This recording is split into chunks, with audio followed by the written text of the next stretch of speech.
Rajkot test में भारतीय team मुश्किल हालात में है। एक के बाद एक कई अनुभवी बल्लेबाज उपलब्ध नहीं हैं। किसी का सिलेक्शन नहीं हुआ है, किसी को चोट है और कोई व्यक्तिगत वजहों से छुट्टी पर है। ऐसे में बतौर कप्तान रोहित शर्मा टेस्ट मैच से पहले खिलाड़ियों से क्या कहेंगे? नमस्कार, मैं हूं शिवेंद्र और इस वीडियो में हम इसी पहलू पर बात करेंगे। दरअसल स्थितियां ऐसी बन गई हैं कि कप्तान रोहित शर्मा को टीम में सबसे पहले भरोसा जगाना होगा। भारतीय क्रिकेट में ऐसी स्थिति कम ही देखी गई जब कप्तान के सामने प्लेइंग 11 चुनने का संकट हो। भारतीय टीम अगर विदेश में कोई सीरीज खेल रही है तो फिर भी ये हालात बन सकते हैं, क्योंकि खिलाड़ियों को आनन फानन में विदेश भेजने में भी तय वक्त लग ही जाता है। लेकिन भारत में सीरीज खेल रहे हैं और खिलाड़ियों का अकाल हो, ऐसा कम ही होता है। मौजूदा सीरीज इसी परेशानी का उदाहरण है। विराट कोहली व्यक्तिगत वजहों से पूरी सीरीज से अपना नाम वापस ले चुके हैं। उन्होंने पहले 2 टेस्ट मैच से छुट्टी ली थी, लेकिन बाद में अपनी छुट्टी बढ़ा दी। केएल राहुल को पहले टेस्ट मैच में चोट लग गई थी, वो दूसरे टेस्ट मैच में भी नहीं खेले थे। तीसरे टेस्ट मैच के लिए भी वो फिट नहीं है। श्रेयस अय्यर की पीठ में भी तकलीफ है, वो भी टेस्ट मैच से बाहर हो चुके हैं। चेतेश्वर पुजारा और अजिंक्य रहाणे इस टेस्ट सीरीज के लिए चुने नहीं गए हैं। यह अलग बात है कि पुजारा इस साल फर्स्ट क्लास क्रिकेट में एक दोहरा शतक, 1 शतक, 2 अर्धशतक समेत करीब 700 रन बना चुके हैं। रहाणे के रिकॉर्ड्स हालांकि अच्छे नहीं हैं। रणजी ट्रॉफी के इस सीजन में वो अभी तक सिर्फ 1 अर्धशतक लगा पाए हैं। कुल मिलाकर कहानी यह है कि भारत का बैटिंग ऑर्डर अचानक बहुत कम अनुभवी दिखने लगा है।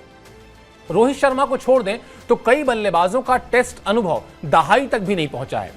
यशस्वी जायसवाल ने 6 टेस्ट मैच खेले हैं। रजत पाटीदार का डेब्यू पिछले मैच में ही हुआ है। शुभमन गिल के खाते में 22 टेस्ट मैच हैं। श्रेयस अय्यर और केएल राहुल के ना होने की वजह से सरफराज खान के खेलने की उम्मीदें भी बढ़ गई हैं।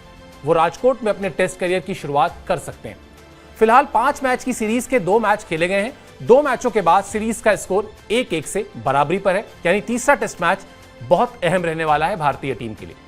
ऐसी स्थिति में कप्तान की हालत सोचिए। कप्तान को भी पता है कि क्रिकेट फैंस को उनसे जीत से कम कुछ नहीं चाहिए, लेकिन जीतने के लिए जो प्लेइंग 11 चाहिए वो उन्हें कोई नहीं दे सकता।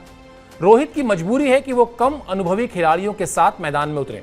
शायद यही वजह है कि इस सीरीज में रोहित शर्मा की आक्रामकता मिसिंग है। वो बहुत कंजर्वेटिव कप्तानी कर रहे हैं। दूसरे टेस्ट मैच में चौथी पारी में भारतीय टीम 399 रन डिफेंड कर रही थी, लेकिन चौथी पारी में 399 रन का स्कोर जो होता है वो बहुत बड़ा होता है, लेकिन भारतीय टीम रक्षात्मक दिख रही थी।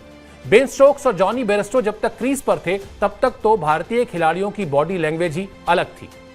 इस पेचीदा हालात के चलते रोहित शर्मा की कप्तानी पर, उनकी बल्लेबाजी पर भी असर पड़ा है। यह बात रोहित शर्मा के खराब फॉर्म के बचाव में भी कही जा सकती है, लेकिन क्रिकेट में बेनिफिट ऑफ डाउट हमेशा बल्लेबाजों को मिलता है। हम रोहित शर्मा को भी देंगे। यह मानना होगा कि जिस तरह की चुनौतियों का सामना कप्तान के तौर पर रोहित शर्मा कर रहे हैं, उसका असर उनकी बल्लेबाजी पर भी पड़ा है। अभी तक इस सीरीज की 4 पारियों में रोहित शर्मा के बल्ले से सिर्फ 90 रन ही निकले। जिस कप्तान के सामने प्लेइंग 11 चुनने के लाले पड़े हों, वो क्रीज पर बल्लेबाजी के दौरान कितनी कंसंट्रेशन या एकाग्रता दिखा पाएगा, ये बड़ा सवाल है। भूलिएगा नहीं, दुनिया के बड़े से बड़े बल्लेबाज को आउट करने के लिए सिर्फ 1 गेंद काफी होती है। कुछ ऐसे ही हालात 3 साल पहले ऑस्ट्रेलिया के दौरे पर थे। उस दौरे पर अजिंक्य रहाणे टीम इंडिया की कप्तानी कर रहे थे। विराट कोहली उस वक्त भी छुट्टी पर थे। ब्रिस्बेन टेस्ट में भारत ने ऐतिहासिक जीत दर्ज की थी। उस टेस्ट मैच में भारतीय टीम के सामने प्लेइंग 11 चुनने का संकट था, इसीलिए हम उसका जिक्र कर रहे हैं। फर्क यह है कि तब बड़ा संकट गेंदबाजों को लेकर था।